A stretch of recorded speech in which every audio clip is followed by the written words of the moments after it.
जो इंसानों को मिलना चाहिए था वो दंड जीसस के ऊपर आया। कैसे आया वो भी आप समझिए। ये गौर से सोचने की बात है, समझने की बात है। ये बहुत बड़ा ज्ञान है। इंसान जो है परमेश्वर से नफरत कर रहा है, परमेश्वर को डिनाई कर रहा है, परमेश्वर के खिलाफ खड़ा है, और परमेश्वर जो है जीसस में है, जीसस वहां पे खड़ा है परमेश्वर का रिप्रेजेंटेटिव बन के।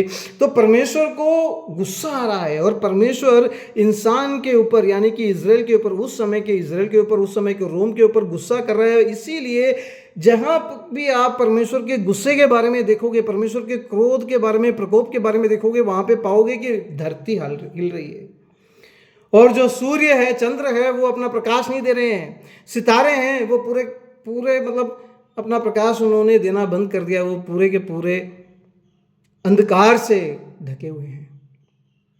बहुत तेज हवा चल रही है, परमेश्वर का कोप, प्रकोप, क्रोध आ रहा है। अब परमेश्वर का क्रोध जो है वो किसके खिलाफ है? यीशु के खिलाफ नहीं है। यीशु ने कोई पाप नहीं किया है यार। यीशु के खिलाफ क्यों होगा परमेश्वर का क्रोध? परमेश्वर का क्रोध इस्राएल की जाति के खिलाफ है, क्योंकि पहले तो परमेश्वर उनके जो मंदिर से चला गया था, फिर ये लोग वापस आ गए और इनके मंदिर में जीसस आया वापस, परमेश्वर आ गया। लेकिन उन्होंने इसको स्वीकार करने की जगह परमेश्वर के सामर्थ्य को और परमेश्वर के सानिध्य को इन्होंने हेट किया, उससे घृणा की और उसको बाहर ले जाके मार दिया। तो परमेश्वर जब वापस आया इनके बीच में, तो इनके बीच में परमेश्वर को रहने ही नहीं दिया यार इन्होंने। इसीलिए जीसस ने दृष्टांत के रूप में एक फिग ट्री को कर्स किया, और वो फिग ट्री एकदम सूख गया था। कि ये फिग ट्री जो है वो किसको दिखाता है, किसको दर्शाता है? वो इजराइल को दर्शाता है। इजराइल जो है पूरी तरह से श्रापित हो गया है। इजराइल जो है पूरी तरह से सूखने वाला है, क्योंकि परमेश्वर का पुत्र आया, परमेश्वर खुद आया, और उसको स्वीकार करने की जगह उन्होंने उसको मार दिया। परमेश्वर ने जैसा कहा था कि मैं दाऊद के वंश में एक राजा के रूप में, मसीह के रूप में अच्छा सरवाहा बन के आऊँगा, आपका आश्वासन करने के लिए आऊँगा, वो सब जीसस था। जीसस में वो पूरा हो गया। जीसस आया, लेकिन इन्होंने उसको स्वीकार नहीं किया। जब परमेश्वर की प्रेजेंस के लिए ये लोग वेट कर रहे थे, परमेश्वर के आने के लिए ये लोग डीक रहे थे, बाहर देख रहे थे, और अपने आप को शुद्ध बना रहे थे, परमेश्वर की व्यवस्था का पूरा पालन कर रहे थे। जब परमेश्वर आया, इनको दिखाई नहीं, इनको समझ में नहीं आया, और इन्होंने परमेश्वर को क्या बोलते हैं उसको, शैतान समझ के या दुष्ट समझ के, दुष्ट आत्मा समझ के अपने राजा मानने की जगह उसको एक क्रिमिनल की नाई मौत के घाट उतार दिया, उसको मार दिया। अब जब जीसस वहाँ पे मर रहा है, तो उस समय जीसस जो है इनके लिए प्रार्थना कर रहा है। जीसस कौन है? इजराइल का राजा है। इजराइल के राजा के रूप में राजा का फर्ज क्या है? प्रजा की हिफाजत करे, उनके लिए प्रार्थना करे। तो इस प्रजा के ऊपर परमेश्वर का क्रोध जब आ रहा है, तो इनकी रक्षा के लिए जीसस प्रार्थना कर रहा है।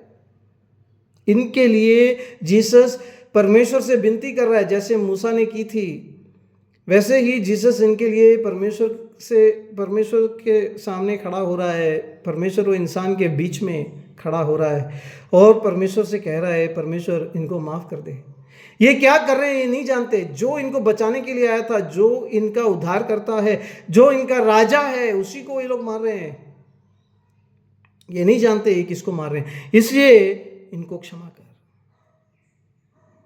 और परमेश्वर का जो क्रोध इनके ऊपर आना चाहिए था, जिसके बारे में यीशु कहता है कि मैं देख रहा हूं मेरे साथ 12 लीजन यानी कि 12 × 6,000 इतने स्वर्गदूत वहां पे खड़े हैं।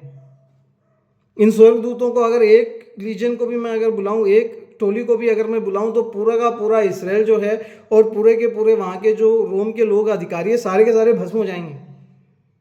मैं चाहूं तो इनका उपयोग कर सकता हूं। देख रहा है जीसस जब क्रूस में पड़ा है, तो लेकिन इसराइल को नष्ट नहीं कर रहा है, और वो जो रोम के लोग हैं उनको नष्ट नहीं कर रहा है, बल्कि इनका प्रयोग करके उनको मारने की जगह इनके लिए खुद अपना बलिदान दे रहा है। इनकी हेट्रेड को, इनकी घृणा को, इनके गर्व को यीशु कबूल कर रहा है। यीशु अपने आप को दीन बना रहा है, परमेश्वर होने के बावजूद, पवित्र इंसान होने के बावजूद मृत्यु को कबूल कर रहा है। मृत्यु को कबूल कर रहा है, यानी कि मृत्यु के नीचे हो रहा है, मृत्यु को अपने ऊपर आने दे रहा है। और ये देख के परमेश्वर बहुत गुस्सा है। इसीलिए जब जीसस मर रहा था तो उस टाइम में परमेश्वर का जितना भी क्रोध है जो इनके ऊपर आना चाहिए था, जीसस के ऊपर आ गया। जीसस ने इनके बिहाफ में वो क्रोध अपने ऊपर ले लिया, बोला कि परमेश्वर इनको माफ़ कर दो, मैं अपना बलिदान दे रहा हूँ इनके लिए। और अपने आत्मा को यीशु ने परमेश्वर को दे दिया। कहा कि हो सकता है कि तूने मुझे ऐसे छोड़ दिया है इस अवस्था में, जैसे इंसानियत को छोड़ दिया था। इंसानियत का जो पेन है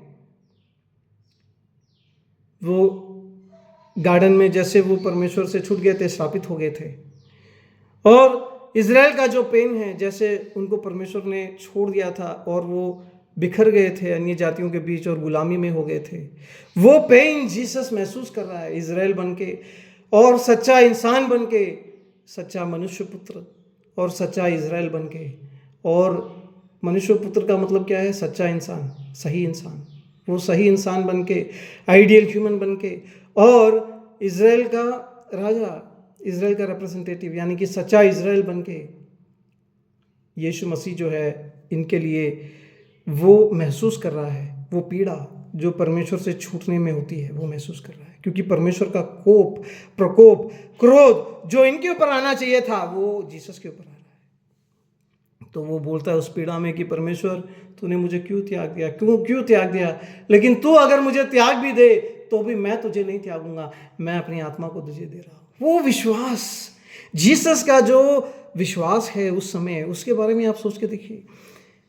पौलुस जब कहता है कि रोमियो की पत्रिका में कि परमेश्वर विश्वास के द्वारा, जीसस के विश्वास के द्वारा हमारे पाप को क्षमा करता है, तो कई लोग उसको ऐसे बोलते हैं कि जीसस में विश्वास के द्वारा, लेकिन जीसस का भी विश्वास उसमें है। अगर आप ग्रीक देखोगे तो उसमें ऐसा लिखा हुआ है कि जीसस का जो विश्वास था, जीसस का जो भरोसा था परमेश्वर पे, और जीसस की जो परमेश्वर से क्या बोलते हैं उसको, फेथफुलनेस थी, उसकी बदौलत ही परमेश्वर ने दुनिया के और इज़राइल के पाप माफ किए।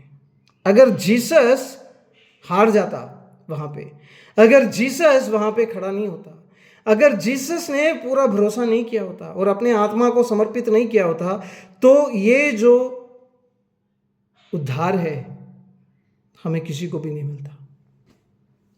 तो जीसस के विश्वास के द्वारा, जीसस के भरोसे के द्वारा, जीसस का जो परमेश्वर से फेथफुलनेस है, परमेश्वर से जीसस की जो क्या बोलते हैं, भरोसेमंद था जीसस, वो है भरोसेमंदगी, क्या बोलते हैं उसको, उसके द्वारा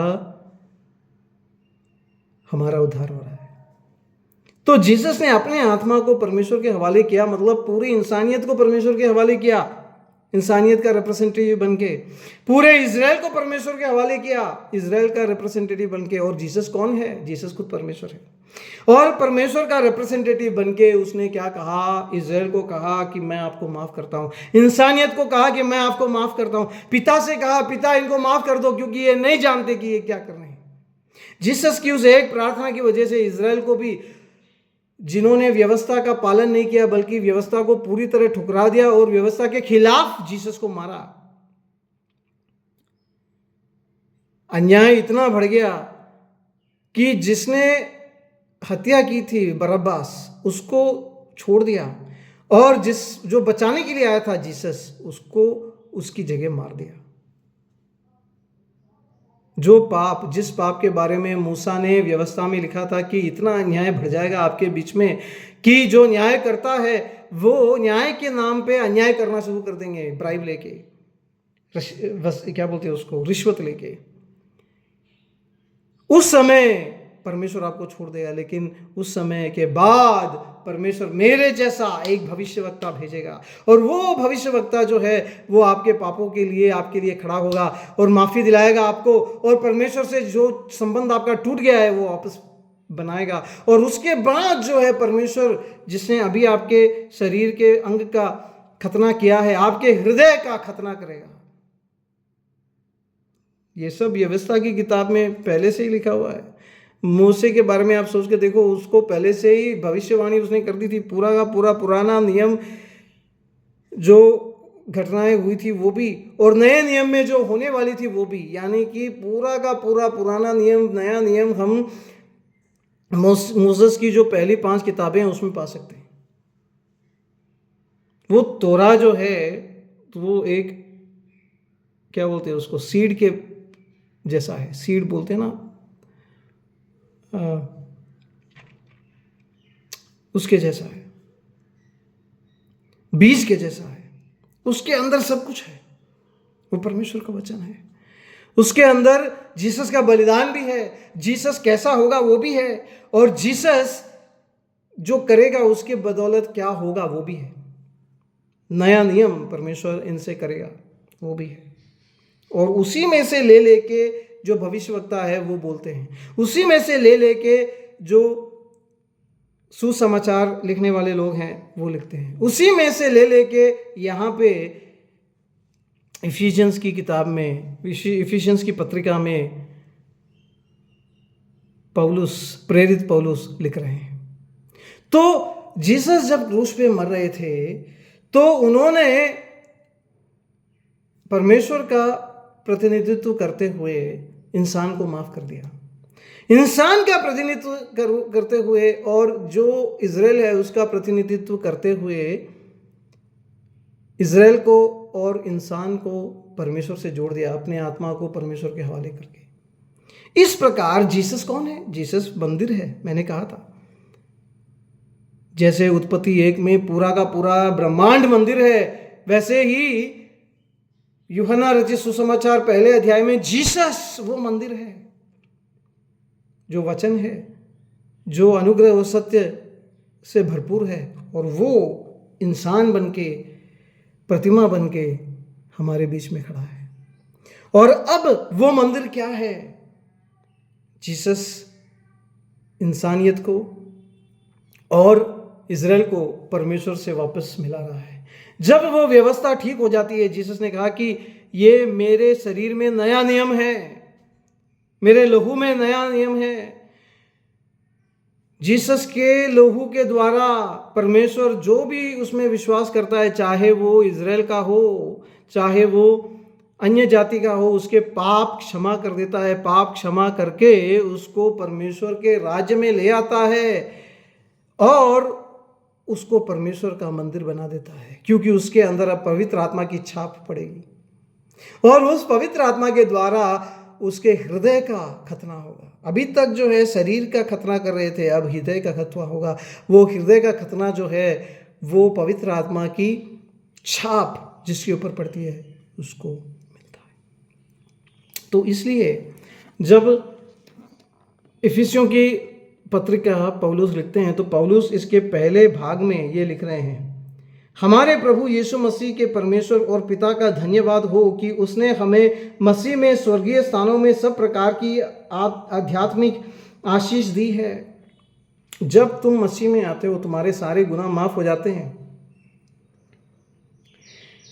और जैसे मसीह मरा था, गाड़ा गया था और उठ गया था, उठ के पिता परमेश्वर के दाहिने ओर बैठ गया था, वैसे ही तुम भी उसके साथ मर गए, गाड़े गए, उठ गए और पिता के दाहिने ओर बैठे हुए हो। और वहाँ पे जितने भी आध्यात्मिक अनुग्रह हैं, जितने भी आशीष है, वो सब तुम सबको मिल चुके हैं। जिस दिन तुम मसीह में विश्वास किया तुमने, उस दिन से वो सारे के सारे आत्मिक आशीष तुमको भी मिल गए हैं। जैसा उसने हमें जगत की उत्पत्ति से पहले उसमें चुन लिया कि हम उसके निकट प्रेम में पवित्र और निर्दोष हो, प्रेम में पवित्र और निर्दोष हो। जो लोग आप हो, आप दोषी हो, लेकिन परमेश्वर के प्रेम की वजह से और परमेश्वर के प्रेम के अंदर आप आ गए हो, उसके प्रेम को आपने स्वीकार कर लिया, इसलिए आप निर्दोषी ठहराए गए हो और पवित्र ठहराए गए हो।